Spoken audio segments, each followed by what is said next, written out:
I'd like to welcome everyone to the John Chappell Natural Philosophy Society Science Chat. This is the May 25th, 2019 edition of it. I'm sorry I couldn't change the date on the slide here.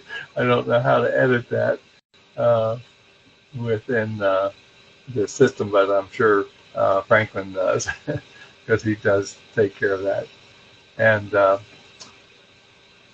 I'd like to welcome everyone. And Franklin is on vacation, and so he'll be back next week, as far as I know. And we will be doing our own program for today, and there'll be some open discussion, and I will also be doing a presentation on the wave and particle nature of things like electrons.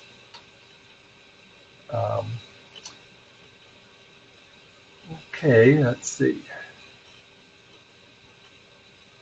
If we'd like to encourage everyone to participate in social media associated with our Natural Philosophy Society, and we are reaching out to new people on a regular basis through this, and we hope to grow as a result of that. We have some rules of conduct for our science chat to make it so that if people don't get angry or upset too much, and that is that we require everyone to be polite and to show respect to the other participants. And so I will try to enforce that rule during the meeting today. I hope I don't have to do anything, but just in case. We have a meeting coming up June 26th to 29th and of our society, and it's going to be held in Seattle, Washington. And if you can come, it would be good to come. We're trying to get groups together on both the East and the West Coast. We've had a lot of meetings on the East Coast, only a few on the West Coast, but we'd like to try and improve that over time so that we have a more representative group of the scientific community. And this year our keynote speaker will be Dr. Gerald Pollack, and he's going to receive the Lifetime Achievement Award. And we do this every year when we hold this meeting to give some recognition to some of our most active members and to encourage them. And many of them have lost their jobs over time because of what they did. If it doesn't agree with the scientific community, I was one of them. But I don't know that Gerald Pollack has been, his fourth state of water is kind of neutral to some extent in terms of the political correctness, and so I think he's been lucky in that regard. Okay. For the first part of our meeting, I would like to do something a little different, and that is I would like to have each of you kind of introduce yourself and give your scientific background as it is, so that we can get to know you better. But I think it's nice to be able to know the other people that are participating in these chats, and we hear the things they say, but we don't always know their background, and that it can be helpful for us to understand what they may or may not understand in terms of the conversations we're having. So if we could start, I would like Bob, if you would start first and introduce yourself, tell us your scientific background and what your interests are. Okay, my name is Bob Gray. I have a background in computer science, physics, optics. I've achieved a PhD in optical engineering. My dissertation was on wavefront aberration theory. It's a very narrow, specialized area in optics. But my love is physics, and I have a couple of master's degree in physics. Tried to do a PhD in physics, but I could not find a research group to join that was interested in the same things that I'm interested in, which is, in particular, classical electrodynamics, which is why I kind of ended up switching to optics and optical engineering. But anyway, that's what I'm researching now, is classical electrodynamics, and in particular, Weber's electrodynamics.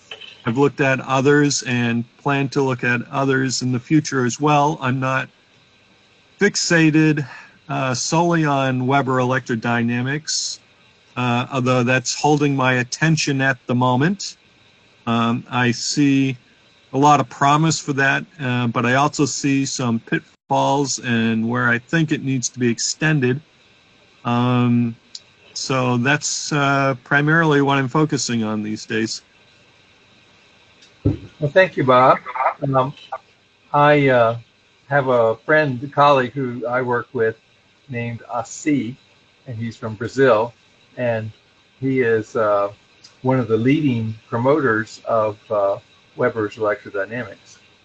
You may already know of him if you've been doing a lot of reading about that. Oh, yes, I'm very familiar with his work. I think his work is very high quality, very scholarly. He really goes back and makes an effort to go back to the original publications and translates them and really studies them, puts it all together. And I find that very fascinating. He and I depart a little bit in that he seems to be very much an instantaneous action at a distance kind of person that is no fields whatsoever.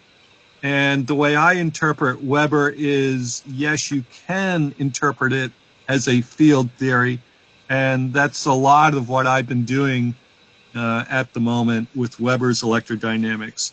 So yes, I'm very familiar with his work and highly recommend it to everybody. Okay, thank you, Bob. Now, if Carl could speak to us next and give us his background and what his interests are. Well, thank you. My interest, basically, always had an interest in physics, naturally inclined toward it. Took physics courses in high school and college, but in college, when I was trying to figure out what I wanted to do for a career, I couldn't see myself working in academia. It just didn't, I don't know, resonate with me or something. And if I became a physicist, outright, I figured that's where I'd end up, or that was the only place I could be. I didn't understand that there were businesses that really dealt a lot with physics. Everything was either educationally controlled or governmentally controlled, and I'm sort of I guess I would call myself a feral cat. I can do the group thing, but I definitely have independence. Anyway, I ended up pursuing mechanical engineering because I have an aptitude. And in the course of my studies at university, I had to take a class that was called Programming for Scientists and Engineers. It was a Fortran class. And it was the first time I'd ever seen a computer in my life. About halfway through the course, I was in lab one day and I turned to the student next to me and I said, "They pay people to do this?" And he just sort of shook his head. It was play to me. It wasn't work. So I changed my major from mechanical engineering to computer science and went that route. And so I've been working in computer science, programming, whatever you want to call it, ever since. still not to the age of retirement. But like I said, I've always had a keen interest in physics, and ended up, because of, I guess, relativity, there were aspects of it that just didn't quite fit well with me, even though I kept studying it. I figured there was something I was missing. There's got to be something. I understood it, but it just didn't quite feel right in all respects. And after about 20 years, sometimes I'm kind of slow on the uptake, I decided to give up on it and figure out on my own what is a simpler explanation for how all this stuff works, whether it be time dilation or whatever. And ended up coming up with my own theory, which I find is very common amongst people, especially in CMPS. I'm surprised at the variety of theories that there are. But I find it interesting and enjoy it. I wrote a paper, and I guess Glenn Baxter, I did not know about the Natural Philosophy Society. I guess he scanned Victra regularly, and he saw that there was a new paper in the cosmology/relativity section, and he added me to this email list just out of the blue. And I started getting emails, and guess I found myself sort of a home, because like I said, I had no connection to anyone before that. So I enjoy the group. I enjoy the email threads. I enjoy learning different perspectives of people. I'm open to how other people look at things. I'm not necessarily easily to be convinced about things. I tend to see a lot of flaws in things that people propose, but I always tend to glean something that I hadn't thought of before, or view it in a way that I hadn't thought of viewing it before, which helps me, and I appreciate that. So I really enjoy this group, and I guess that's it. Thank you very much.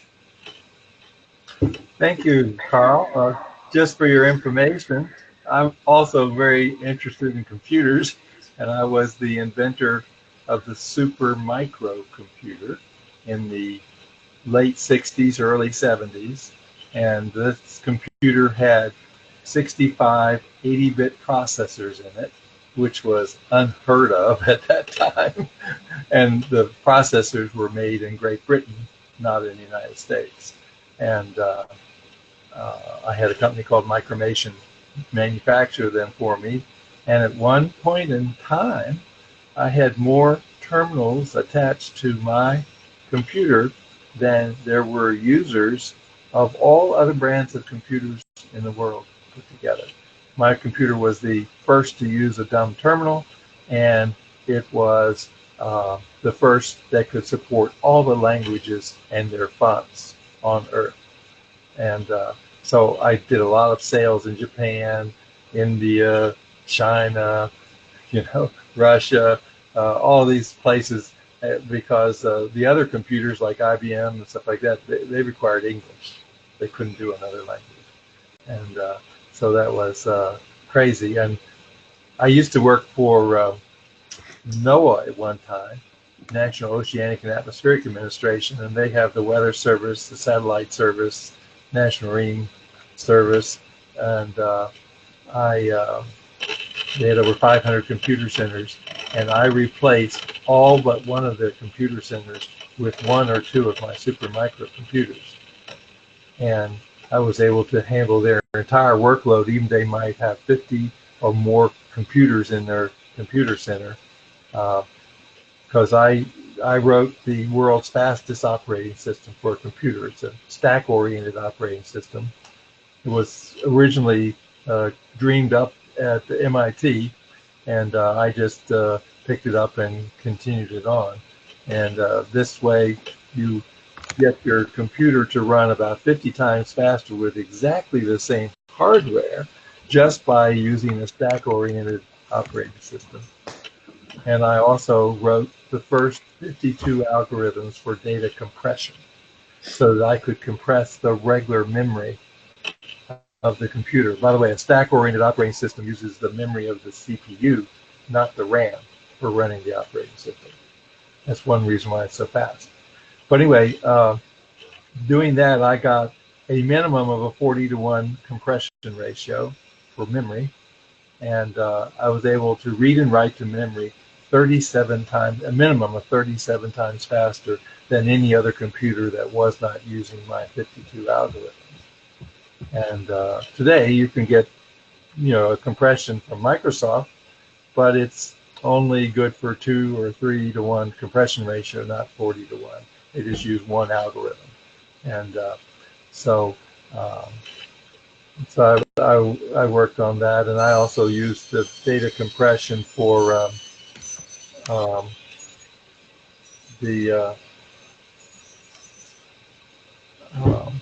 use data compression for the hard disk and for tape. And so my computers in the late 60s and early 70s had petabytes of storage memory. No other computer even had gigabytes, much less petabytes. And I remember the IBM 1620, which I installed at the College of William and Mary. It had 16K of memory. It was replacing a vacuum tube computer, and it was very minimal, but that was where the rest of the industry was at that time. Okay, Gene Ellis, would you like to speak next and introduce yourself and tell us your educational background and what you're interested in? Hi, Bill and gang. I'm Gene Ellis. I'm an old retired engineer that took an interest in Earth expansion that moved up into moon expansion and sun expansion. And my background is mostly in the construction field. I'm a mechanical engineer. I work for the government, and me and my brother had a construction business in our hometown. I've written a few papers on expansion, and I guess you would say my experiences are limited to that. And I don't get too involved in all the other physics and astronomical and celestial. It interests me, but I just don't find myself getting too ingrained in it. That's about it. Go ahead. I want to thank you, Gene, for your comments, and to share with you, I derived the first purely electrodynamic theory of gravity, and I saw that gravity is decaying, and that produces cosmic background radiation, and it also causes the Earth to expand. And so I was interested, my interest was a religious type. I was interested in what caused the worldwide flood. How did that occur? And it turns out that there was a continent that covered almost all of the surface of the Earth. At one point, you had a few lakes on it. And then with the expansion of the Earth cracked, and all kinds of water came up from beneath the surface and flooded it. But it continued to expand, so that we ended up with multiple continents, and it's still expanding, but at a slower rate. But with the GPS, we can now measure the rate of expansion of the Earth. So it's kind of interesting to see that. And so I had something in common with you there. I'm interested in that question. Yours is a little different than mine. I view the universe being constructed of the elements, and the elements all have atoms, and those atoms are elemental. An atom of iron is still iron. So when you say atoms, that to me means something more generic. Unless you get into the specifics, which atoms are they? I think you kind of tend to get lost in the nomenclature. All the elements are different from one another. Therefore, all the atoms of those elements are different from one another. And I see the elements growing and heating. Initially, if you go back far enough, of each element, they generally start off heating. And I attribute the initial heating of the Earth to that heating feature. I've done some work, and it shows that about the first 3 to 3.5 billion years of Earth's life, the Earth was heating, and that's why the iron and the heavier elements settled in the core, and the lighter elements ended up in the crust. And then water came along around 1,400 million years ago, and it started to cool the Earth. And as the Earth cooled, the crust hardened and became solid.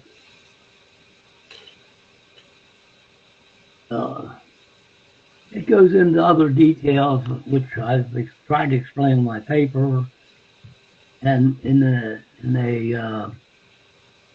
fact, a few months ago, I tried to describe what was happening in the chat here. And I thought I answered all the questions, and apparently there must be something viable in what I was saying, because I just noticed this morning that there was something like 470 or 480 views of that YouTube, and since March 9th. We'll see where it goes from here. Well, thank you very much, Gene. And one of my sons worked with what are called radio halos to determine the age of the Earth by radioactive decay. And what he found is that one of the assumptions that geologists and other scientists have made is that the Earth was molten initially, and then it cooled slowly over time. And then when you have a mineral that has uranium in it, you can assume that all of the lead came from the decay of uranium. And so that's how you get these old ages of the Earth. But there are 14 different radioactive decays that can be used to measure the age of the Earth, and only 3 give an old age. The rest give a young age. But if you look at the radio halo pattern about each of the crystals of uranium that's decaying, you can see, or you think it's uranium, you can see that from the number of rings in the radio halo and the distance of the rings from the center of the crystal, you can see what was originally there and decaying. And you can, from that, we know that when we look at the amount of lead in a mineral that's got uranium, that there were a lot of other shorter lived isotopes that decay to the same isotope of lead. But they don't represent ages that are billions of years old. So anyway, my son won a number of prizes in science fairs with that, and got an appointment to the Air Force Academy as a result of doing that research. So we have some interest in common there. Okay, let's see. Jim Marston, did you just join with us? I can't. Yeah, hi. We're in the process of introducing ourselves and telling us what our educational background is and what our interests in science are, so that we can know each other a little better. Can you do that for yourself? A little bit, I guess. I went to Columbia University Engineering School of Applied Science. I studied plasma physics. I was working on a PhD. I had to drop out due to personal issues. I've since been involved with IT as a programmer, system engineer. I've been working on a theory of the ether, that it's associated with the gravitational potential of celestial bodies. And essentially, it's like an entrained ether, but the Earth rotates within it. It does not drag the ether around in with its rotation, which is a kind of a unique idea. It was proposed by, originally by Peter Beckmann, who is kind of the inspiration for Galileo. Well, he started Galileo Electrodynamics Journal, and I think he was inspired this organization from the beginning, but we kind of lost our way with that. I'm planning to write a paper essentially saying that first order type experiments like GPS Sagnac effect show that the Earth does rotate within this ether halo that it carries with it, and so the ether is not this universal homogeneous substance that almost everyone else assumes. This to me proves that the reason that the Michelson-Morley experiment was unsuccessful was not that there wasn't an ether to detect, it was that the velocity it was looking for was too small. It wasn't sensitive enough to detect the Earth's rotation within the ether that that the GPS has proved, at least under the assumption of classical wave propagation, is only the Earth's rotation, and that we need to promote repeating a Michelson-Morley type experiment in low Earth orbit. Does that make any sense to anybody?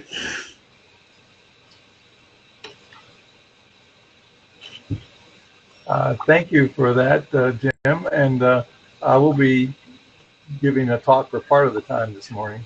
And I'll talk a little bit about another approach to ether, assuming the ether is the electromagnetic field, and the source of the ether is not particles, but particles are structures in the electromagnetic field. But anyway,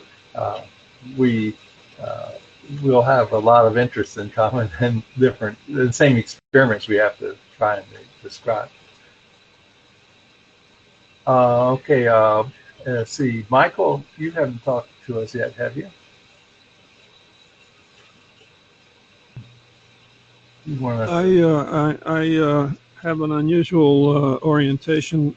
I have no formal background in physics other than college courses and that kind of thing, but when I majored in chemistry in college, and when I on graduation, I received a membership in the American Chemical Society. But at that point, I switched to medicine, and I graduated from Boston University School of Medicine.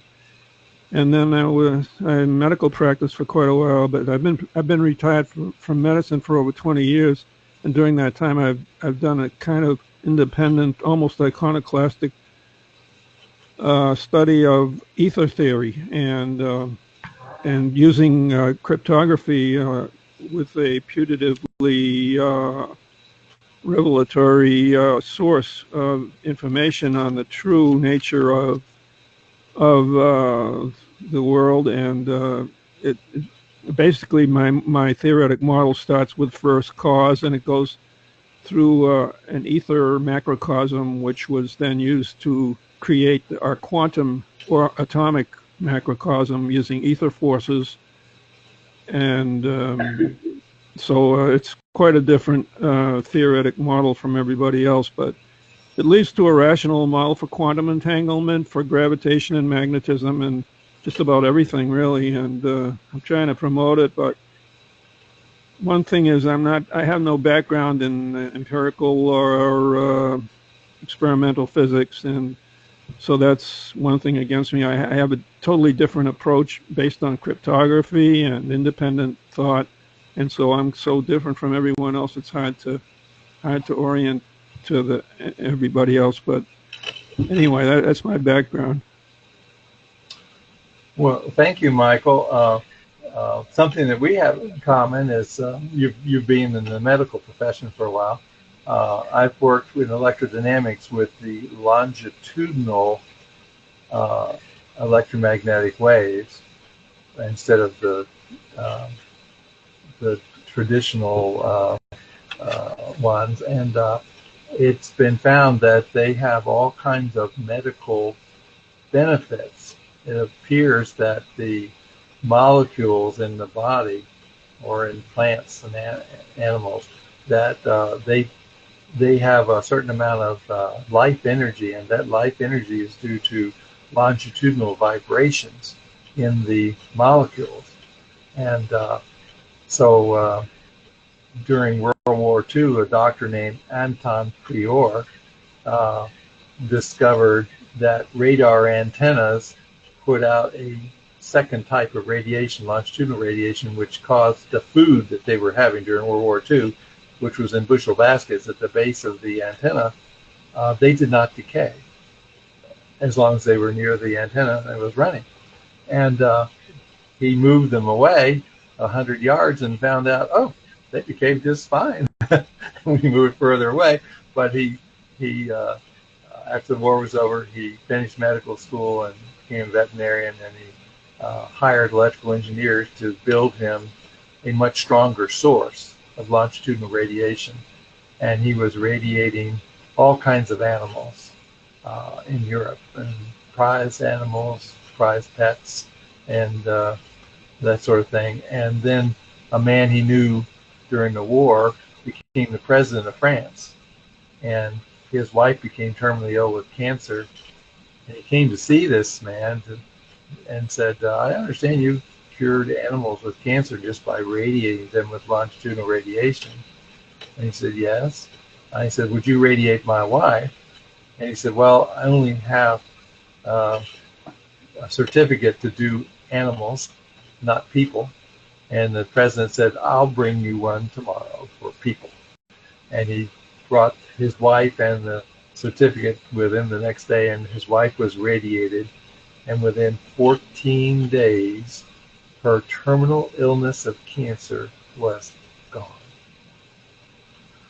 And he broadcast that information through all the European Union, all the major newspapers in every country carried it. And he also announced that this man was going to receive a multi-million-dollar grant to start treating people and their diseases with his longitudinal light source, I guess you would say. And so he started doing that, and he was doing thousands of people a week and getting them well from over 92 diseases. And then unfortunately, someone paid the mafia to exterminate this man and everyone who worked for him, everyone who had been associated with the building of his apparatus, all the engineers, everyone. And then people were afraid to do any more work on it. And the French government got the people that did the killing, but they never were able to confirm who paid them. So they guessed it might have been the pharmaceutical industry and the medical industry. But that's the background there. And I work with people currently manufacturing and selling on the internet the experimental life energy meter, which can show you how much life energy you have. And many hospitals use it now in the emergency room in order to determine who to give priority to. One day I went to the emergency room. I sprained my wrist doing some work in my yard, and I was at Catholic University on the faculty, and I went to the hospital right next to the university, and they asked me who I was, and I said, Dr. Lucas, and they thought that was a medical doctor. Didn't occur to me, because at the university you always call yourself doctor. And so they gave me priority over everyone else in the emergency room. And I realized I shouldn't have done that. I should have just gone in as Mr. Lucas, you know. And but anyway, this meter is now used to determine who may be dying soon, and so they can take and give you priority and have fewer deaths at the emergency room. So that's my background in that area. And if you ever saw the movie Star Wars, they it was a science fiction movie, and they had technology that they thought would be available in the future, and they had what was called the communicator, and you probably got one now. We call it the cell phone, but they didn't have cell phones. They had landlines in those days. And that they also had another device that put out longitudinal radiation, and they cured people, got them well from injuries and the diseases and things like that on the movie. So anyway, that even made it to science fiction movies. People thought there might be some benefit for it. Well, as far as biology and the ether, I think you have to look at the ether, because if you look at life forms as they exist now, and you go down to the nanoscale, and the organization and the rarefaction of the subcellular organelles that are there, I mean, it has to be something. You can't say a bolt of lightning and a primordial soup or things like that. It just doesn't work. I mean, it had to be something etheric going on that when life began. That's Right. And if you take this experimental life energy meter, and you perform that experiment, you'll find there's no life energy. And you can take anything that's living and get it close to the meter. You don't have to touch anything. And the radiation given off, longitudinal radiation, is a measure of the life energy. And you can see, like if I take a leaf off of a plant and it's green, and I put it next to the meter, I get a life energy reading. But if I just leave it there, it turns brown, and you see all the life energy goes away. And if you go to the hospital or something like that, where someone just died, you see the life energy drop as they die. And you can also see the effect of eating certain foods on your body, because certain foods don't have life energy, and they use up some of your life energy in order to for you to digest them and that sort of thing. So there's a lot of interesting questions and things, but our medical community is totally against any current research in this area, but they do it in Germany and other countries. And when President Reagan was found to be terminally ill with cancer, his wife took him to Germany and to get this type of therapy. Then he came back 14 days later, and he was through with cancer. And but he knew it wasn't acceptable in the American medical communities. That's why he went to a foreign country to get that done. Okay, anyone else? That's it. All right. Then I will go ahead and start the first part of our presentation that I'm going to be doing. And this is the science chat today. It's on wave-particle duality. And for those of you who made it to the recent national meeting of the CMPS in Storrs, Connecticut, I received the lifetime service award that we're giving out to the person this year in Seattle. And so there's a picture of me with the two books I've published. One's on the universal force and the other is on evidence.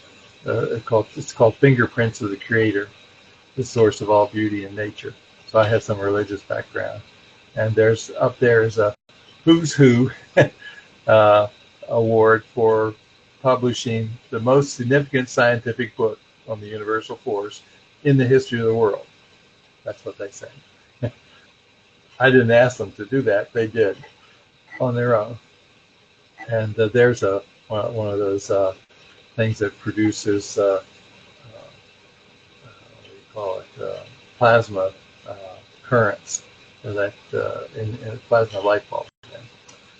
Okay, so now we'll go on and start the presentation.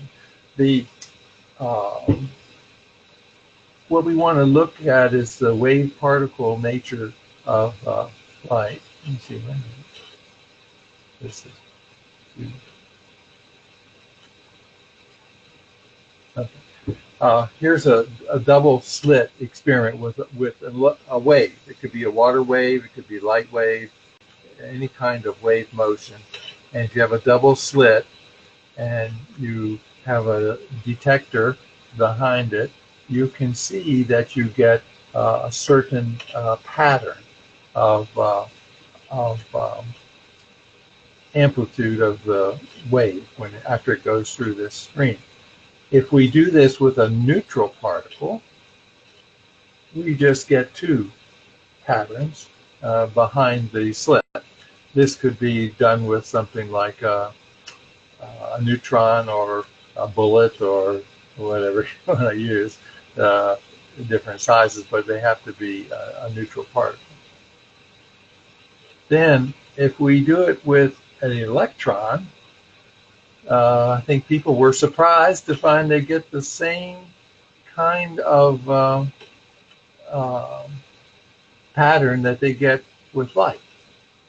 And so they say, oh, the electron has some kind of wave nature associated with it in addition to being a particle. And then, of course, if you look at the photoelectric effect, people said, oh, well, light consists of photons and has particle effects because all the energy of the wave can be, in the photoelectric effect, can be absorbed on one electron, and then an electron leave the atom, have enough energy to escape.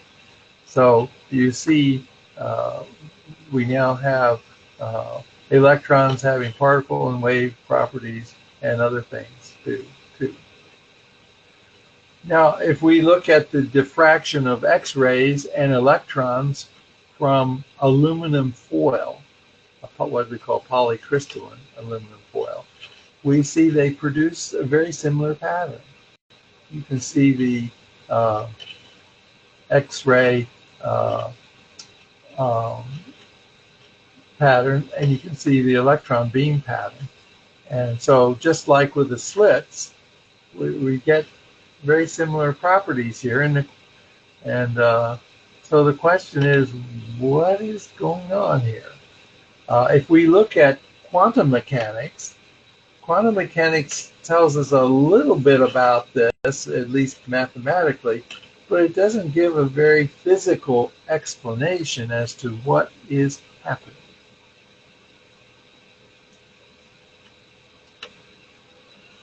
So now I want to talk about some very important experiments that were done by Arthur Compton, the Nobel Prize winner, and his last graduate student, Winston Bostic.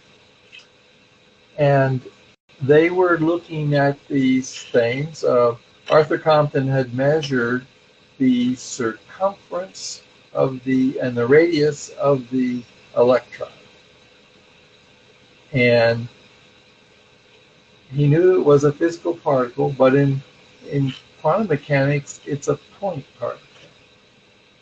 And so there was a series of meetings called the Copenhagen meetings in Europe, and they were trying to determine how to do quantum mechanics.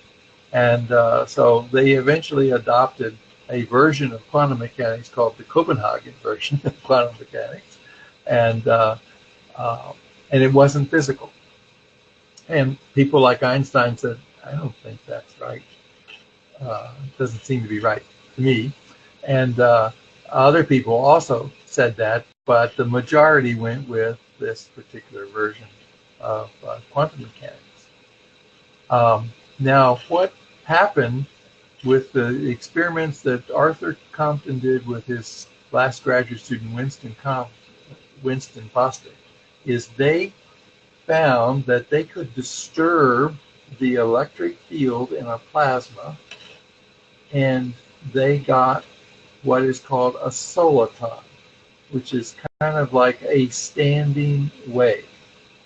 When I first saw that, I thought, well, isn't that unusual? And then I discovered on the internet, on YouTube, that there were people that took a dinner plate that you would have in your house, and dipped it in a certain way in a swimming pool, and they produced a pair of these solitons. And if you look at the sunlight going down through the water, you can see the shadow perfectly on the bottom of the pool. And I thought, wow. And then people splash and do all kinds of things in the water of the pool, and after the waves and everything of that go by where the soliton is, you see the soliton still there. And you say, oh, why didn't it disappear?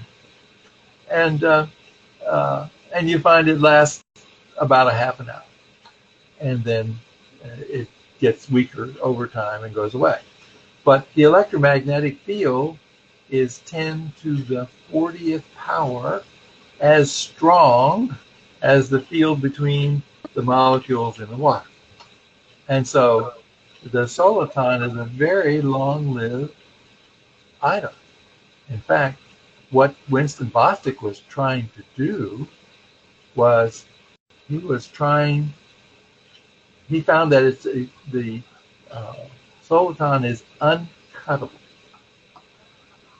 Can't break it into pieces. It's not like, it's a continuous loop of the field, and he looked at it as being charged also initially, and that loop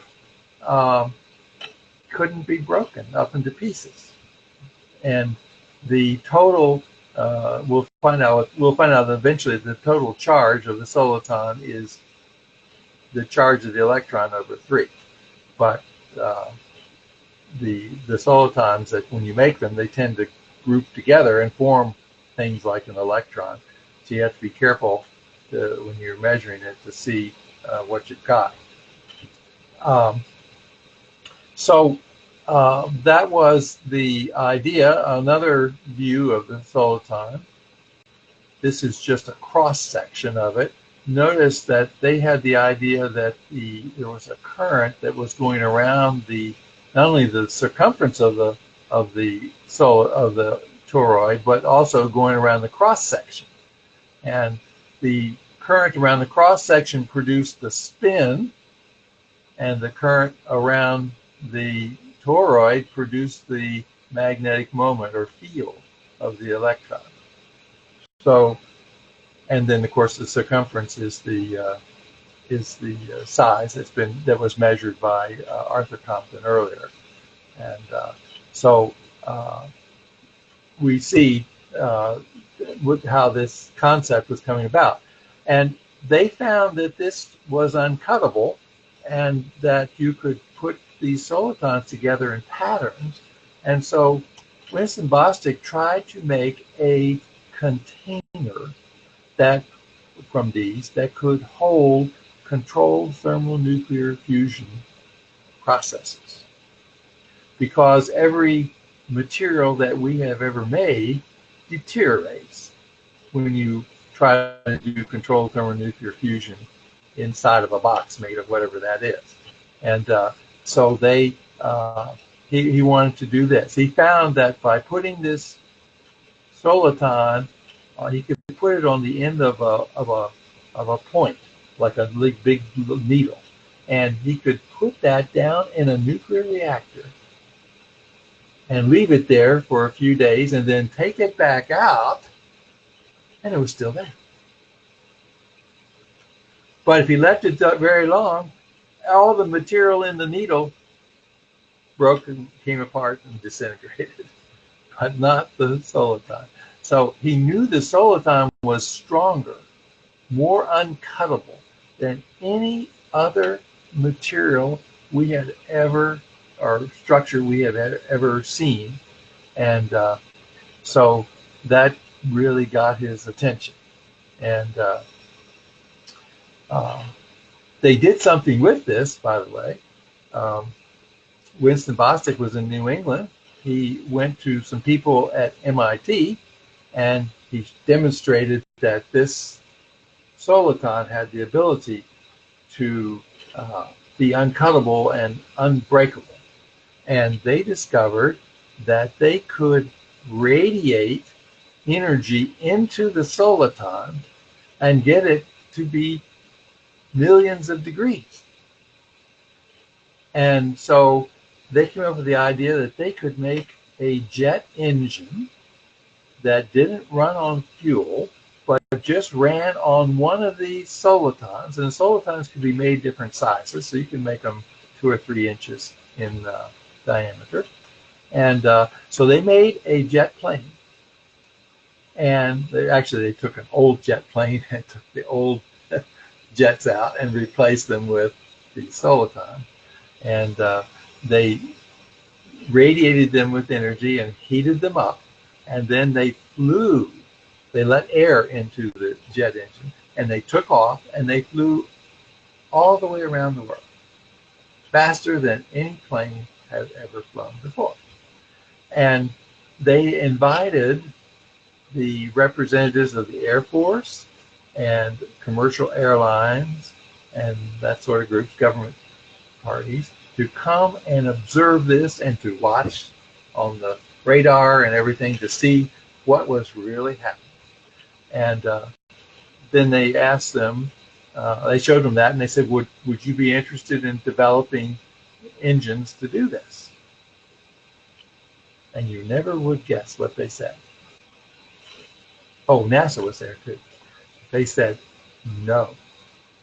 And so they asked NASA, well, why not? And NASA says, well, we raised millions of dollars, even billions of dollars, to do our space program. And with this thing, you could just take off and go to one of the other planets in our solar system in a matter of a couple of days, and then come back. And you could just land your plane. You don't have to have a new one, you know. And we don't want anything that's that inexpensive. And the same thing the commercial airline said. We wouldn't even have to refuel the planes. We could just take off and land, take off and land. And so anyway, they all said no.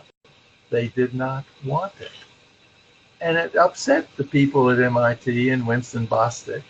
And so they had to find something else to do. And that was kind of the end of the research. Winston Bostick went to New Jersey Institute of Technology, and I met him there and talked to him about it. And then he passed away in the 1990s. And so anyway, that is a very interesting history. Now, if you think about this, if we make an electron out of this, let me first of all show some another piece of information here. Okay, if we do scattering of particles like electrons off of protons and neutrons, and you can see it here on the screen, there's bumps in the scattering cross-section as a function of distance from the center of each particle. And there's basically 3 bumps. And the scientific community developed a name for those bumps. They're called quarks. And quarks were interesting in that they were the building blocks of your protons and neutrons and antiprotons and antineutrons, etc. And they had a fundamental charge of plus or minus E over 3, or 2/3 E over 3. And so that told us that the building block of the quarks was smaller than the electron because it had less charge. And so the electron consists of 3, a minimum of 3 of these solitons. And that's in agreement with what Winston Bostick had found in his experiments. So what I did, following other people ahead of me, is I developed a nomenclature of symbols here. This down arrow represents a minus E over 3 charged fiber loop, and the up arrow represents a plus E over 3 charged fiber loop. And then if we combine 2 of those loops together, and then we have an arrow on the top that gives whether it's a left-handed helicity or a right-handed helicity, we see other ways they can combine. And you then can combine 2 of them with different helicities. And so we get these different combinations that we can make. Now, if I go and look at some elementary particles, like the electron, I now see it has 3 of these. And so I'm showing here in symbolic form how you can make out of these an electron. And then we have an electron neutrino, and you can see how it is made. And then you have an antineutrino. And using this approach, all 96 of the elementary particles that we can perform experiments with, we can make them and perform experiments with them, we're able to explain all of these particles and their structure. Like here's a sigma naught, and you can see it's 3 primary structures, and then some of the primary structures have internal structure. And so you get these primary charge, we can call them charge fiber loops or whatever you want to call them, and they're uncuttable. And so now we have a more physical explanation for some things with this using this soliton. And here I show the standing wave modes of the soliton structure. Okay, there's the fundamental one, n equal 1, but there's the n equal 1/2. And you see that each loop, I guess you'd call it a charge loop, goes around the circumference twice before it gets back to where it started from. And the one here with 3, it's 3 times around for each of the 3 structures. And then we have a one n equal 2, and that is it has to go around the circumference twice before it makes one loop of the cross section. And so you see all of these different structures.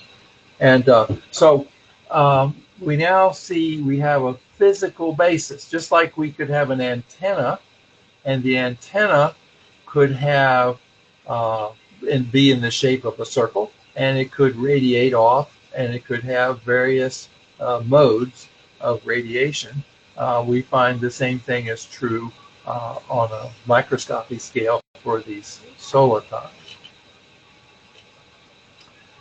So using these solitons, you can now make a picture of the arrangement of electrons in atoms. This is just showing you the neon atom. Here's the two solitons in the first shell, and then the 8 in the second shell. And notice that they geometrically, due to the magnetic properties of the soliton, they are organized themselves in each shell in a particular pattern. And these patterns can be predicted just from the magnetic properties of the soliton. So we were able to predict all the shell sizes for atoms. And we can do the same thing for the nucleus.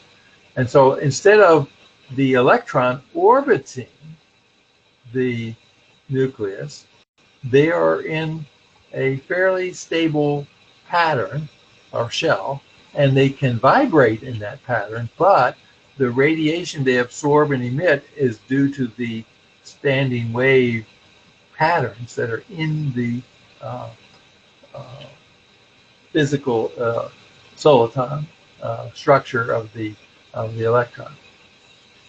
So using this information, one of my sons, who was going to a science and tech high school, and he said one day to me, "Dad, I need an important science fair project for my school, and I've got to work on it for 4 years, so it's pretty good." And I said, "Well, how?" I just went to a meeting up in Wisconsin, and I learned about this structure of electrons and how they could possibly form atoms. A fellow named Parsons at the Smithsonian published a lot of papers on that, and he made physical models where he had little current loops, and you could see each current loop represented one of these solitons, and you could see how they just organize from a random orientation to this when you start running current through them. And so my son did that, and he developed a number of experiments with these solitons. He used ring magnets to represent them, and then he was able to write down a new theory of the atom, and he predicted many more emission spectral lines than any previous theory of the atom predicted. And then NASA did an experiment in space. They put a rocket on the dark side of the Earth, pointing away from the Earth and the sun, and they opened it up, and they had a diffraction grating there, and they pointed the rocket to the darkest part of the universe they could see, and they thought that should consist of hydrogen and helium, and they let whatever light was there come in, which you couldn't see anything, but they let it come in, and they let it go through the diffraction grating, and they had photographic plates there, and they recorded what came through. Well, the photographic plate can record frequencies that we can't see with our eye, and it recorded about 100 spectral lines, and they assumed were from hydrogen and helium, but none of the theories of the atom could predict even one of those lines, much less the whole pattern. But the science project my son did on the new theory of the atom predicted every single one and no others. In other words, it was able to predict them from the properties of the soliton. And so my son won first prize in physics at his high school. He went to the regional fair for the Princeton, Washington, D.C. area. He won the grand prize in the fair. Not only did he get first place in physics, but he got that grand prize for a new theory of the atom. Then he went to the International Science Fair, and he was awarded the grand prize for all areas of physics, of science, and got the grand prize amount, which was kind of helpful to him going to college. He had applied to Caltech, and they said, "We've never heard of your school, and even though you're graduating valedictorian of your class, we've never had anyone from your school come. We won't even accept you." When he called them back and said, "I just won the grand prize at the International Science Fair," they said, "Oh, we'll accept you and we'll give you a full scholarship." So he went there, and it was good for Dad because he didn't have to pay the $50,000 a year to go there. But so anyway, that has been recognized on some levels as the new theory of the atom. And it gives a physical explanation of all the properties of the electron and of the atom that the quantum theory cannot give a physical explanation for. It just gives a mathematical formula that can predict some of those things, but it can't predict all of them. Like it can't do all the emission spectral lines. It turns out it only does half or a third of the emission spectral lines. And so this one does all that has been observed. So now one starts to think, well, what does this mean? And there was a fellow named William J. Hooper who got his PhD at the University of California at Berkeley. And he did a series of experiments, and he summarized those experiments in a book that he published called New Horizons in Electric, Magnetic, and Gravitational Field Theory. And he started a company called Electrodynamic Gravity. Let's see if I can get the next one here. And what he found is that he found that there were 3 types of electric and 3 types of magnetic fields. Now, according to the theories of electrodynamics, they say, what? There's only one electric field and one magnetic field. And he said, no, I can measure. He measured 13 properties of each of the 3 types of electric fields and each of the 3 types of magnetic fields. And he found that some of the fields cannot be shielded. And guess what?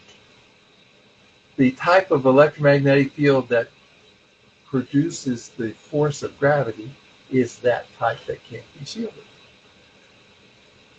He also found that all types of fields, all 6 types, have tensile strength, and they extend to infinity.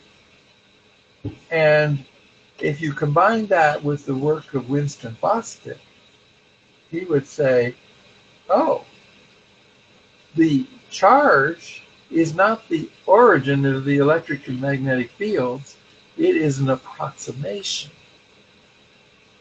The field is everywhere, and the standing wave structures we approximate with a charge, current, or a static charge, or a current, or a time-dependent charge, or whatever.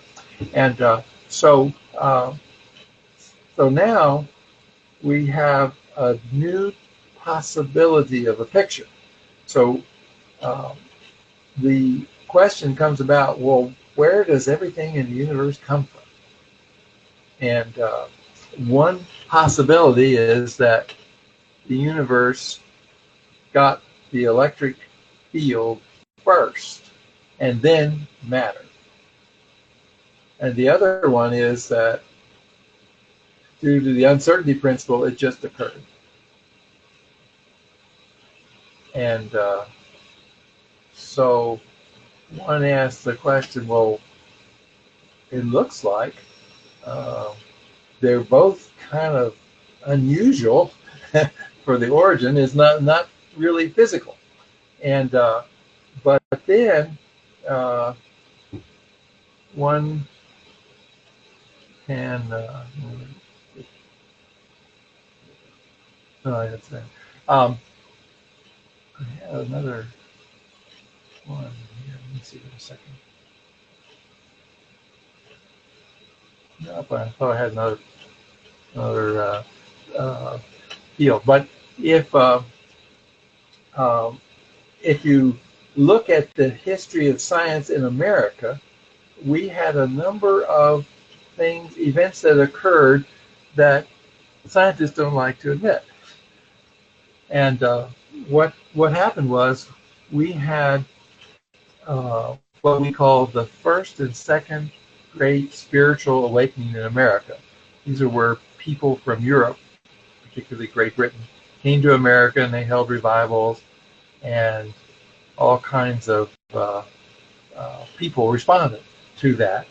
And each of the colonies had an established church. Like Maryland, where I live, had Catholic Church. Virginia had the Episcopalian Church, the same as Great Britain. Massachusetts had the Congregational Church, but they all had a different types, and they paid for it with taxes. And people were getting upset because the revivals were making Methodists, Presbyterians, and Baptists, and they were outnumbering the other parties that were participating in the established churches. So people like James Madison and Thomas Jefferson got the parties together and resolved the differences. They got the established church in every one of the colonies disestablished. That means each church had to get its own source of income. And for the Revolutionary War and the Constitution and the Bill of Rights, they had a wall of separation built between the church and the state. That means the church could not impose its morality on the state, which you see today. The Christian churches don't support abortion, but the state does. And there are just a lot of different areas. And so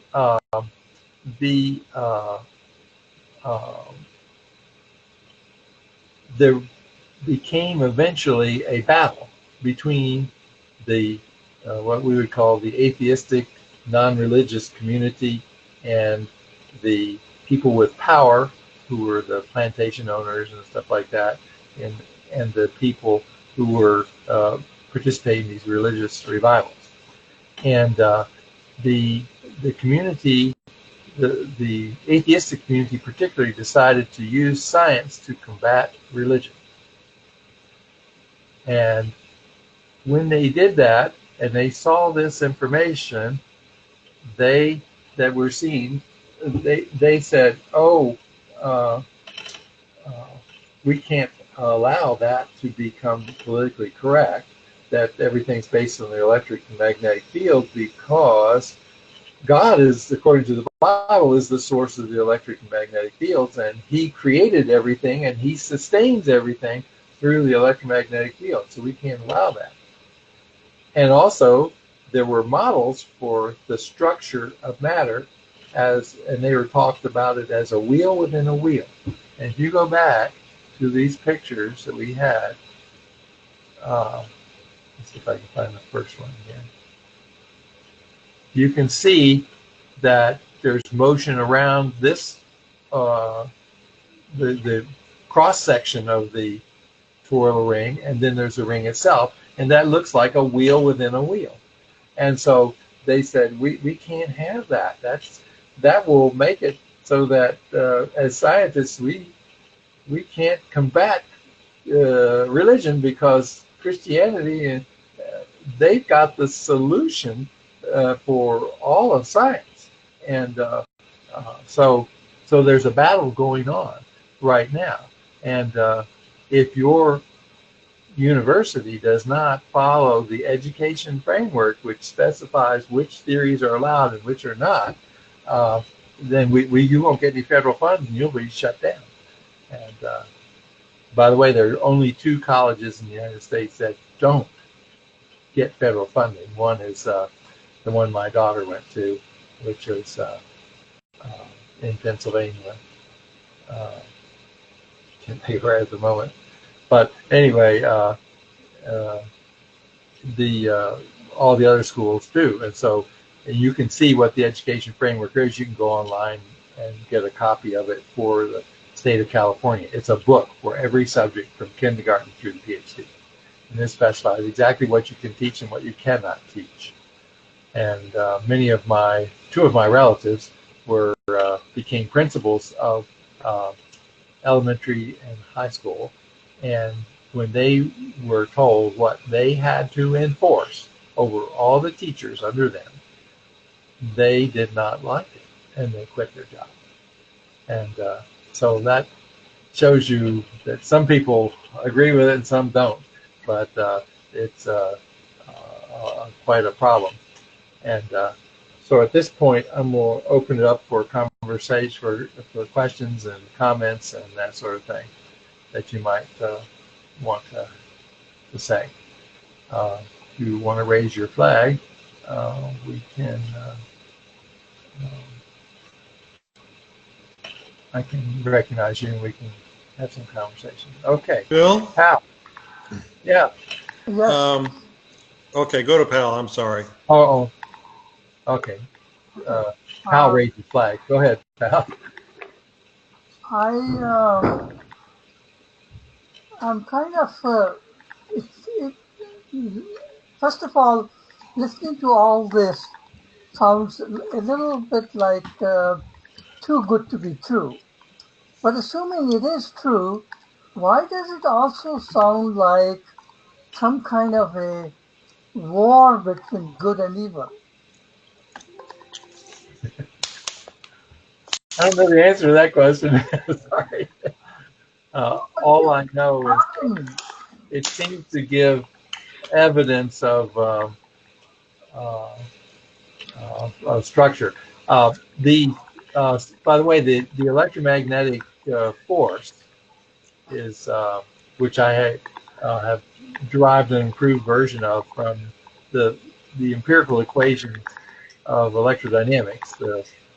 Ampere's law, Faraday's law, Gauss's electrostatic magnetostatic law, Lenz's law, and Lorentz's law. Using those 6, I get a different solution than what we are currently using in electrodynamics. And it includes all the information you need or you could get from special relativity. So you don't need that theory anymore. And the assumptions of special relativity, I've published a paper showing that there are 5 assumptions that are made in both special relativity and general relativity that are known to be false. But the current scientific method does not allow the falsification of a scientific theory based on a false assumption, only by predictions. And of course, there are things that special relativity and general relativity cannot predict, and they say, oh, well, those experiments are no good. And so that's the way they handle that situation. But yeah. Other comments, let's see. Carl, I think you had one. You want to make some comment? Yeah, go back to the picture of the neon atom. Okay. Oops. There we go. Okay. If this were an oxygen atom, so you'd be missing 2 electrons, or solitons in this case, what 2 positions would be vacant?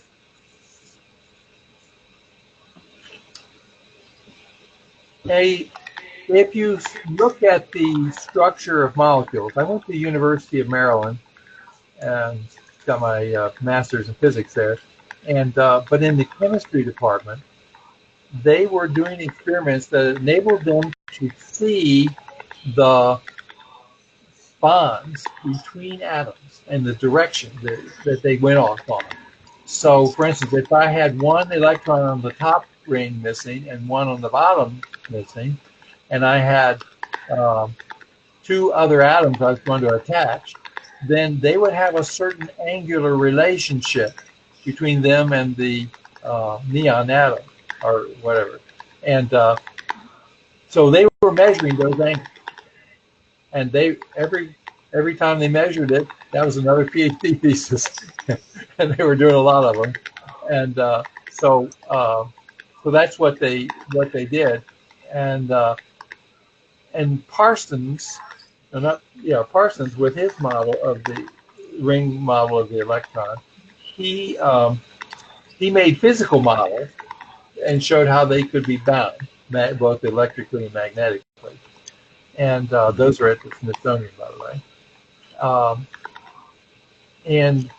But if you look at let's take the Bohr model and the Schrodinger model and the Dirac model of the atom. Here you have electrons orbiting the nucleus. But how can it orbit the nucleus and maintain a bond with another atom and keep the angle the same? That's the question. But in this model, you see it's magnetically and electrically stable when an electron from another atom comes in and joins in this shell. And if that electron is outside the shell, the inner shells of the other atom. So that kind of how we see that this model can explain things which the quantum models cannot explain, why you have a particular angle. Because if the electron's going around in an orbit, it can't maintain those relationships. But if they're in a stable orientation like this, you can maintain a particular bond angle. So anyway, the chemistry department at the University of Maryland has done hundreds of molecules, and in my opinion, I don't think they can be explained by any of the regular quantum models we have. Yeah, and I understand that these are, or as Dr. Ryden sometimes phrases it, in static force balance, but specifically my question is which two would be open? I imagine if the one on the top ring, one of those four, say the one that's right frontmost, we're missing for an oxygen atom, and then on the bottom ring of those four, which one would it be, assuming that water is 103-degree bond angle? Would it be diagonal across to the lower left one, or straight down to the lower right front one that would be missing or open? Yeah, it would be one. But notice in this picture, I'm going to use my cursor, but there's two circles. There's the circle that the magnetic properties of the electron are controlling, but there's also a great circle, and the great circle has 4 electrons on it, and there are two of these great circles. So, and you'll find when we go to more complicated atoms, there's more of these great circles and that sort of thing. So the great circle is related to charge more than magnetic moments, and the horizontal circles are more magnetic. So I would suspect that each of the great circles, if we were missing 2 electrons, they would be one missing from each of the great circles instead of 2 from one great circle. Okay. You see what I'm saying? Yeah, and that's what I would have supposed. Yeah, but the way you determine that is which is stronger, the magnetic force or the electric force in the atom, and that determines that. And but if you were to look at the right type of molecules and see what's measured, you could get a confirmation of one or the other methods of doing it. So, okay, let's see. That was Carl, Bob. Oh, or was that you, Bob? Hey, this is Bob. Yeah. So thanks very much for doing the presentation. I enjoyed it a lot. I have read your papers. You've passed on some papers that I requested about your model, you and your son's model of the atom, and in particular the spectral lines that you were able to calculate, and then the NASA did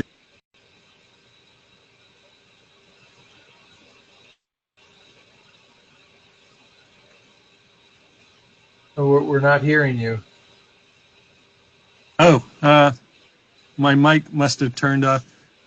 So I'd like to, at some point, ask you to go through in a lot more detail, either in another presentation or offline in an email or something, from start to finish, the calculation of these spectral lines that NASA then went and happened to measure and matched up with your you and your son's theory.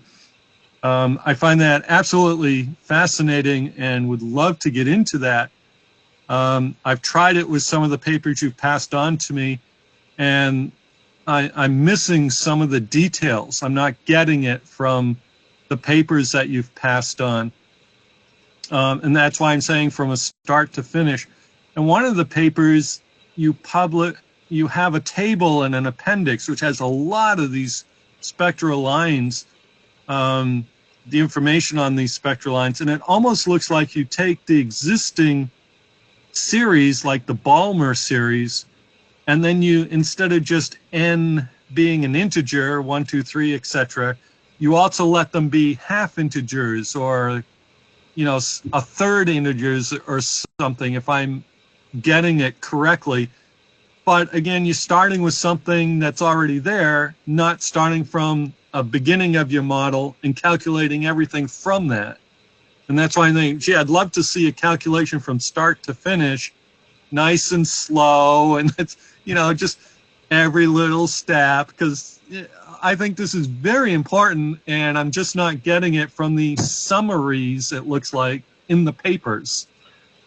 Yeah, you're right about that. I'm trying to get all that together in my book, the volume 3 of the Universal Force, which covers the electrodynamic theory of the atom. And volume 2 is the electrodynamic theory of elementary particles. And volume 4 is the electrodynamic theory of molecules and light. And so, but yeah, I have published a number of papers in places like Galilean Electrodynamics and in the proceedings of conferences in different parts of the world. And some of them let me pass that on, and some keep it, what do you say, they want you to buy it.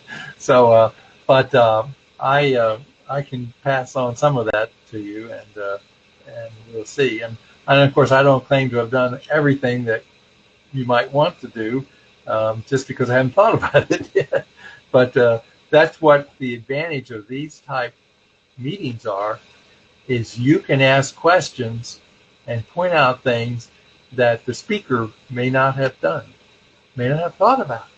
And that helps the speaker, and it helps everyone that's participating, because they see how to be properly evaluating their work.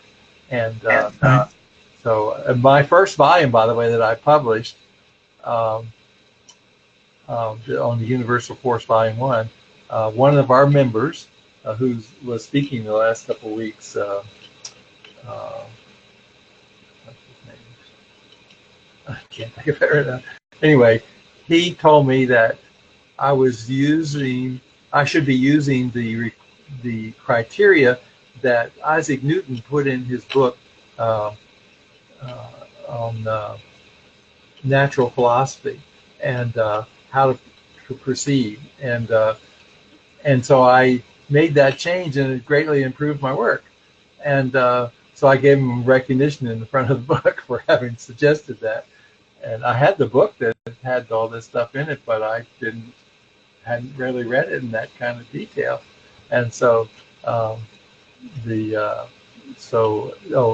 name is Alan. What's his first name? I can't remember it. Dennis Allen, maybe that was his name. But anyway, we all need to interact with other people so we can fix our rough edges, or complete our work in a better fashion. And, Right, I agree. And again, thanks for the presentation and for all your work. Any dates roughly on the third volume being available? Maybe by Christmas? Be a good Christmas? Well, I've been working on it for a number of years, but right now, what has happened is I have been asked to take over Common Sense Science from Dave Bergman, and so I'm the president, the treasurer, and I have to work with the people that do the website, and I and the editor and the printer, publisher of the newsletter and the journal Foundations of Science. So that's pretty busy. And then my wife was just in January was gotten to agree to be a nanny for my daughter and her two children, so she can go back to work at Johns Hopkins University Hospital, so she's going to be doing that for a year or two, and I spend some time up there with the two grandchildren, and each day that she's doing it. So we're pretty busy considering I'm retired, but I'm still doing that sort of function, and so I can't really say for sure. I would like to say, I think I would like to do the one on elementary particle theory first, so that the work can be seen. I have already published some papers on elementary particle theory showing the structure of the 96 confirmed elementary particles. The other elementary particles, which there are a couple hundred more, they are theory dependent, and they cannot be completely confirmed experimentally, but the theory requires that. So I'm only doing the ones that the experimentalists would claim they know for sure, but the theoretical physicists would say, well, my theory says you also have to have this particle, and this particle, and this particle, or it doesn't work, and that kind of thing. And so I'm working, trying to just explain those. And what happens when you're doing a theory, you must be able to predict all the properties of these elementary particles: their mass, their spin, their magnetic moment, and the internal structure in terms of the solitons. And when they decay, you must be able to explain why they decay, to what they decay, and what happens to all the solitons. And it turns out the solitons are preserved. So if I have a proton or a heavier particle like a pion or something like that decays, when I look at the structure of the decay particles that come out, I should be able to account for every soliton, and I've been able to do that. And then that has been published in some journals. I think in the Spanish government had a big science conference in the Canary Islands, and that was one of the places I first published that. And so we have that type of information, but I'd like to get it all together with the history and everything. And I don't know if you realize it, but in the last few hundred years, ancient science from the Greeks has been reinterpreted for the same reason that's going on right now in the scientific community, opposing religious views. And the reason for that is in the Greeks report that the first and the greatest natural philosopher of all time, up to their time, was Moshe. And Moshe told them that all top forms of matter were composed of what we would call solitons or monads or something like that, and that the geometry of their combination was the secret to the structure of the universe. And if you ever look historically at the different, they didn't have universities, they, what do they call them? I don't know, senior moment here. They had their places where they met to teach, and they would have a sign over the top: "Let no one enter here ignorant of geometry." And the reason that they put that up was they believed Moshe had it right, and that the structure, the geometry of the structure, was the most important thing that you could discover in science or in natural philosophy. And Moshe, if you study where he lived and what the date was Moses, the one who gave the law and that sort of thing to the children of Israel. That is who they claim was the first, greatest, and the real proto-philosopher. And so this work is in agreement with what we know from the Greeks and the Indian Jains, who also recorded what Moses said. And but it's not in the Bible. But it's separate, and he was declared by both the Indian Jains and the Greeks as the greatest natural philosopher up to his time. And the word atomic or uncuttable refers to this property of the monad or the soliton. And even earlier in time, there were people working with the monads in more modern times, but their work was not continued after a certain period of time. So we have a lot of things going on, and there's these battles going on that are kind of what I call religious or political battles, and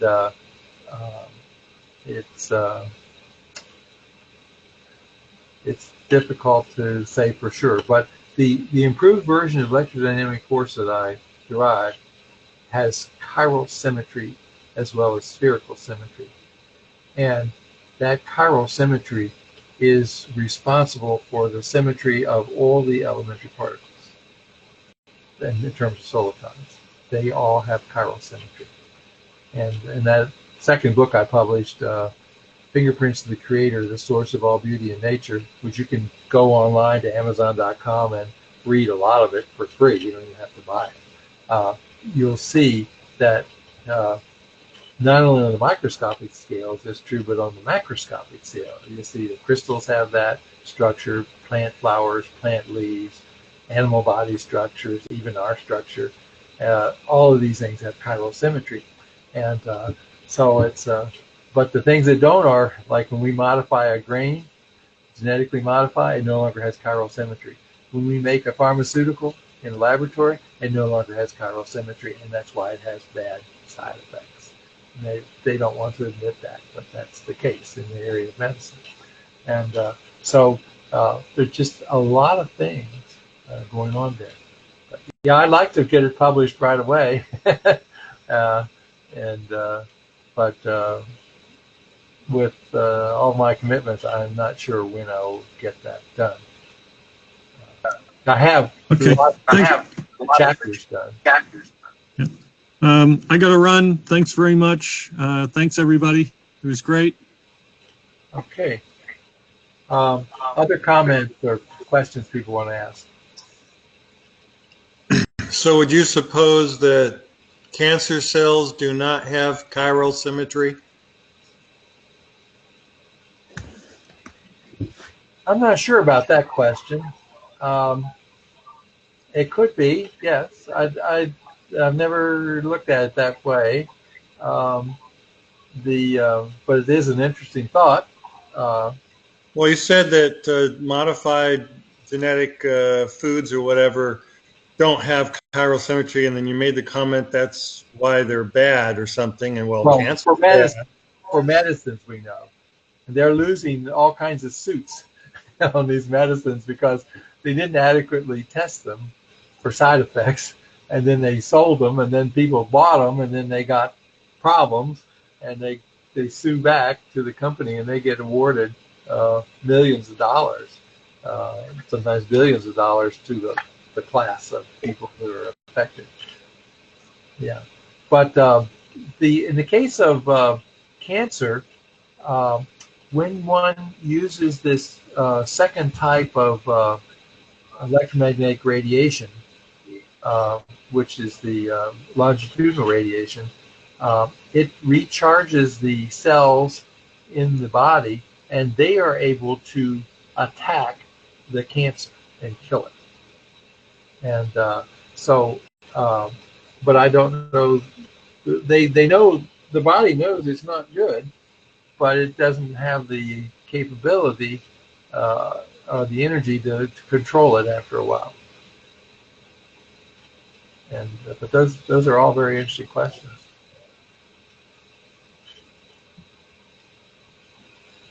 Let's see. We have some other people that haven't introduced themselves yet. Sankar, can you introduce yourself? We let everybody else introduce themselves earlier, but I don't think we had you. Could you tell us your background and what your interests are, your educational background and your research interests or whatever?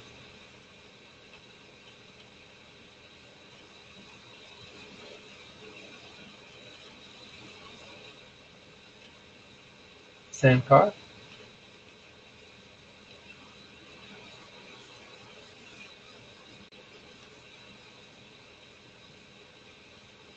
Well, Hal, you didn't get to do that this time. You want to do that?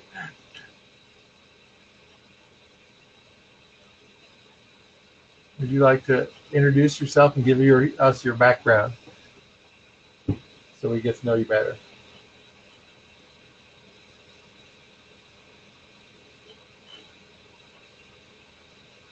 Mic and camera on.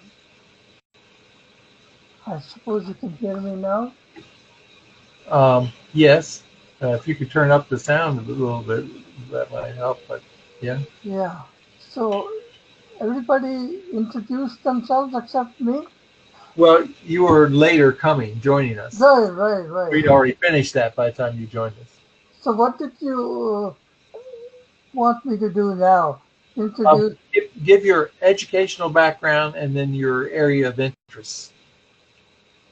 educational background and area of interest. Scientific interest, yeah.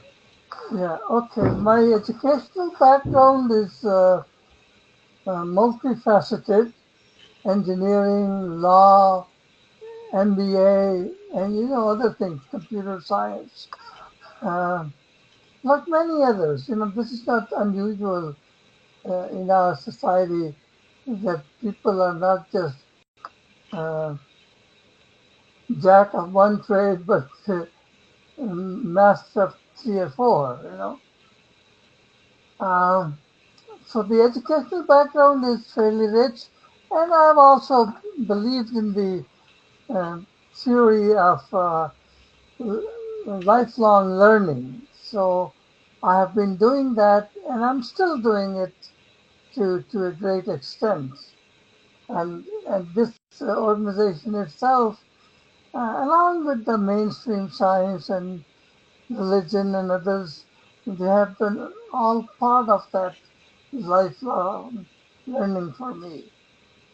Now, my interest continues that my main interest has been working as a principal investigator about one reality or one reality research principal investigator. Now that's a mouthful and it's kind of hard to explain. What does that really mean? And what is one reality and what is not one reality? And I'm not so sure that I can do a decent job in a couple of minutes. So maybe some other time when there is more free time, I can engage and answer questions. But in the meantime, I am quite happy and quite busy, and always have questions which I can answer, which I cannot answer myself. So I keep thinking about them, and sometimes um, thinking about them, I come up with the answers to my own questions. And I may or may not be right, but it makes me feel good about me. So that's it for now. Okay. Well, you have a lot in common with me. I'm interested in a universal force and a solution for explaining things. Yeah. So, but we only have a finite amount of time in life, and not likely we're going to explain everything. We're lucky to explain a few things, it seems like. Okay, is Sam Carr here? Can he speak to us at this time?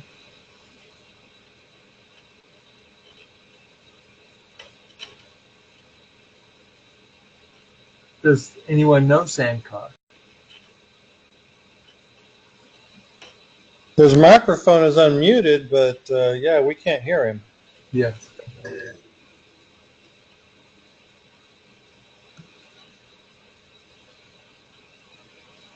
So, okay.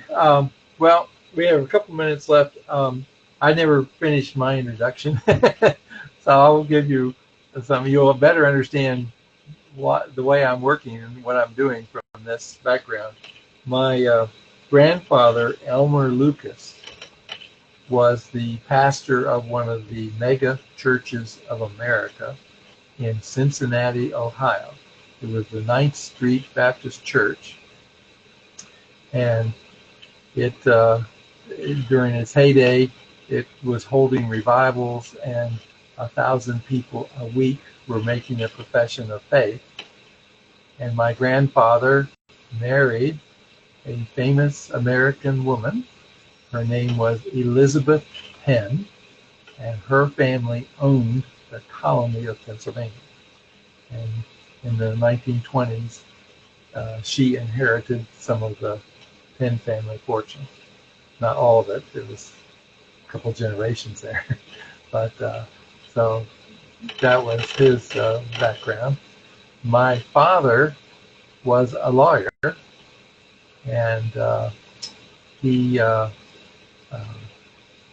went to law school at government expense during World War II, and he went to work for the U.S. Tariff Commission and became the expert on international tariff law and what was going on in various countries. And each year he published a 6-volume set of books explaining all the tariff laws of all the nations on Earth. And in the 1960s, he was invited to Geneva, Switzerland, to work with the nations that were forming the EU to write the contract that created the EU. And the first phase was to solve the problem of tariffs on that within those countries. And we probably are not too aware of it, but my father was very aware, and he took a small staff with him to Europe, to Geneva, and he bought a VW microbus to cart them around, because they didn't work 7 days a week. They worked 5 days a week, and they did some sightseeing and stuff like that. After he finished writing the contract, he sold that used VW microbus for twice what he paid for it brand new. And that's an example of, by doing it, he bought it in one country and sold it in another. That shows you how bad things were. And as a result of his writing a much better set of tariff laws that got approved and accepted, the nations of Europe were so pleased with it, the number of members of the EU went from 9 nations to 29 nations. and that became the largest legal contract in the history of the world up to that time in terms of dollars and that sort of thing. And so that was my background there. And then when I went to college, my father told me when I was in junior high, we built a house for ourselves in Vienna. And my father told me the way he was financing it, he couldn't pay any money to send me to college. So I had to arrange it myself. So I found out about the competitive examination scholarships, and I won the competitive examination scholarship at the College of William and Mary in physics. I won the Virginia State Merit scholarship for graduating first in my class from Fairfax High School in Fairfax, Virginia. And I won the National Merit Scholarship by becoming a National Merit finalist and winner. And so if I could combine all those scholarships, and I went to go to college. But there was a space race going on at the time. This is 1960. And the National Science Foundation realized that we were behind. The Russians were putting up satellites that weighed tons, and we were putting up satellites that weighed a few hundred pounds. And so we were behind them, and we didn't know how to catch up. And they thought we needed to make a new generation of scientists. So what they did is they took the best science student from each state, and let each state determine that. And then they took them to Emory and Henry College in Virginia, and they rented the campus, and they brought these 50 students together there, and they brought what was considered the best professor to teach each of the mathematics and science courses that one would take as an undergraduate in college. And we were taught that in 3 months, and they tested really hard. I remember I took a course from someone from Caltech, and I complained on the first test. I said, you didn't cover this topic that you're asking a question. It's not in our textbook. And he said, well, you missed my comment at the beginning of the course. He said, I expect you to read every book in the library on this subject before the exams. So I did that, but I had to stay up at night for his course because there's so much things to cover. But anyway, I was able to complete all the undergraduate courses, and I went to the College of William and Mary for registration in September after completing 3 months. And I said, I'd like advanced placement in physics. And they said, well, why? And I said, well, I've taken this course, and I said I was one of the 2 best students in the program. And I told him who my teachers were, and he said, well, those are definitely good teachers. And so William and Mary said, you can take advanced placement, but just to make sure you know, we're going to require you to teach each of the courses that you're skipping. So as a freshman, I was teaching freshman physics, calculus-based, and in each of my 4 years, I taught 1 or 2 courses in physics each year. And then I graduated from William and Mary as the top student in physics, and I applied to University of Maryland, which had the world's largest physics department with over 300 full-time faculty members in physics, not another science, physics. And there was no other physics department in the world that large. And when I went there, they asked me to teach as a first-year graduate student the largest physics course they taught, which was physics for pre-med, and it had 1,000 students in it, and it was in a very large auditorium with 1,000 students. And I taught that, and I created a new way of teaching. I used the testing center instead of doing tests in the classroom, and I solved some problems that previous faculty members had with the course, and we refused to teach it as a result of that. And as a result of that year, I was selected to receive the Faculty Member of the Year for the way I taught that, not just in the physics department, but for the whole University of Maryland. And then I worked on my master's degree there, and my master's degree was to determine the nature of magnetization. And so I measured the temperature dependence of the magnetic field of nickel. I grew my own nickel crystal and cut it to be a disc shape. Built a system where I could measure it, and I put a small crystal in the center of it, and I was able to measure the magnetic field of the nickel to 8 significant figures, which is more than had ever been measured before. And I measured it from the liquid helium temperature to room temperature. And so there were 3 competing theories of what the magnetism was, what was cause of magnetism, and I disproved 2 of the 3 theories with my thesis. And when I defended my thesis, I was told it was one of the most outstanding thesis that they had ever heard at University of Maryland, which was nice, but I didn't get a doctorate for it. I only got a master's degree because we had 600 new graduate students each year in physics, and of that number, 5 would get a PhD and 15 would get a master's. And the rest would not get a degree in graduate school, but they go to graduate school to get courses. And so anyway, there was the politics. So I went back to William and Mary and to get my PhD. And William and Mary, while I had been away, had built the Space Radiation Effects Laboratory.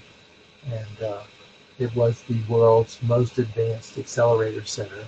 It was a copy of what had been made in CERN, but the one at CERN did not work. It only had 1,000th the beam intensities that they had designed it for. And so an experiment that the one that William and Mary would do in half a day would take a year to do at CERN. So that was just too long, too expensive to do. So everybody came to William and Mary for 15 years while it was the world's most advanced accelerator. And while I was there, I invented the super microcomputer so we could receive the data in real time and determine if the experiment was working. You only had 4 hours or 8 hours to do an experiment, and you needed to be able to analyze what was going on in real time, real quick, or you couldn't. So I invented the super micro with 65 80-bit processors, and I souped it up so it was about 1 million times faster than any other computer that was available in the world. And we used that to handle thousands of detectors simultaneously getting gigahertz of data per second. And so that was how we were able to be successful.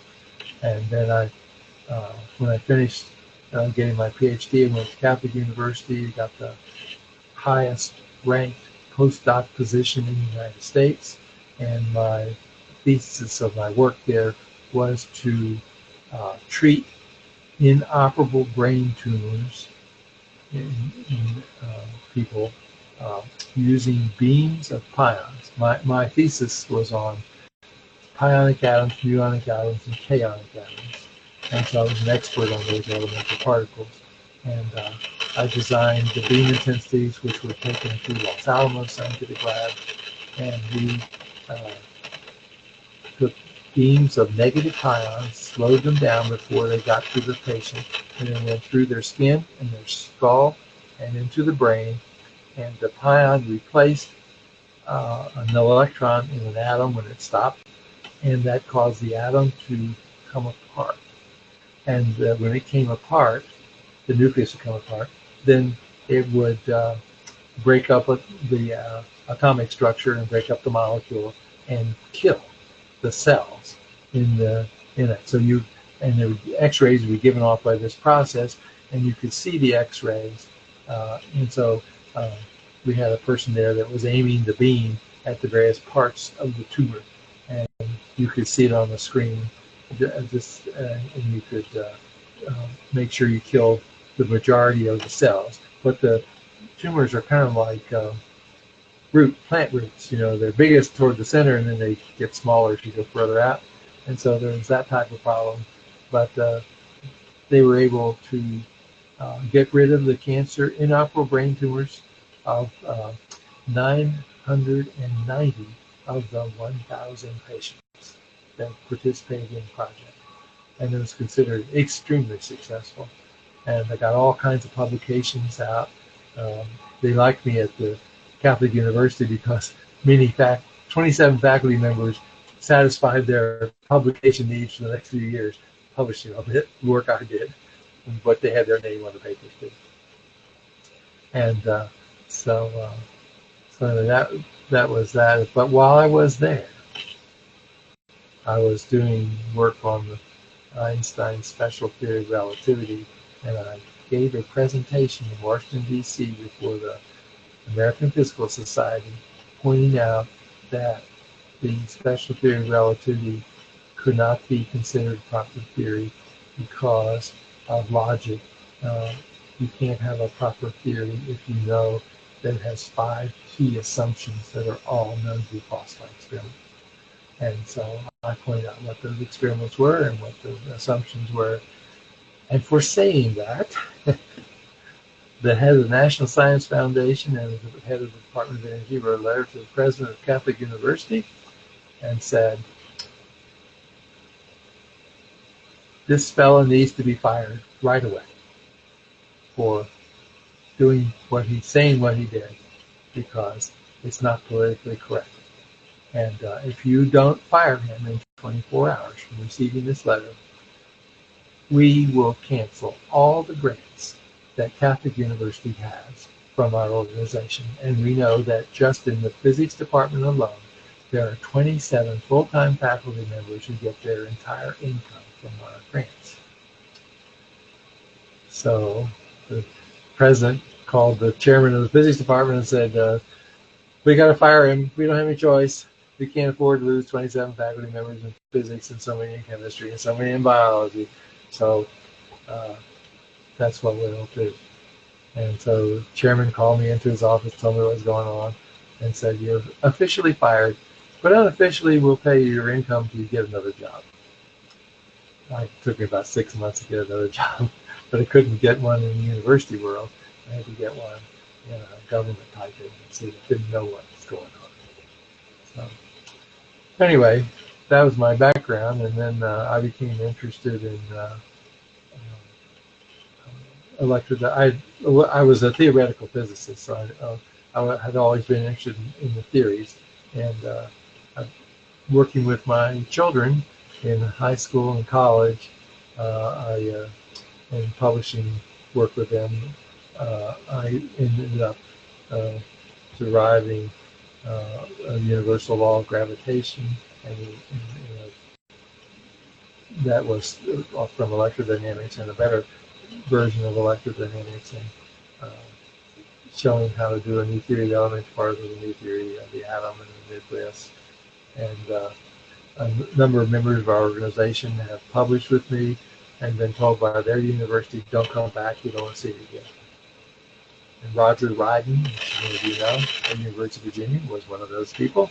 And there were some at the University of New Orleans, and they were working in nuclear physics, and they put their name on some of the papers that I was publishing in nuclear physics, and that's what causes me to have that problem. So you can see what's going on. I've had to keep getting more jobs in different places, moving around. Finally, I managed to major on computers. At the end of my career, I couldn't make a living in science. I worked in the computer field. And, so that's kind of my background. And see how things are going. I have 4 children, and all of them are married and have children.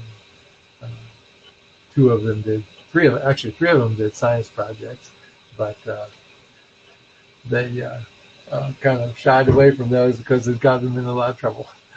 My son, after he went to Caltech, went to Harvard, and they told him, "You better not go do any more work in the science, or you'll be a disaster." And so they told him to become a lawyer or work on the stock market.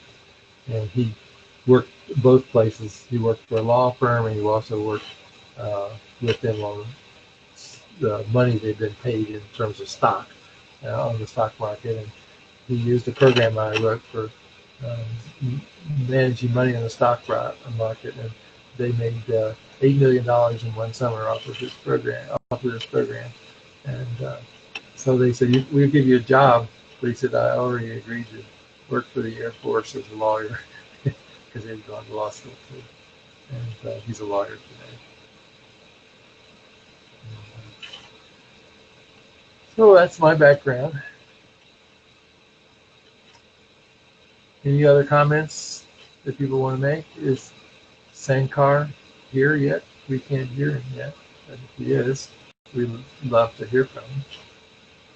Let's see if he left something in the chat. No, he didn't.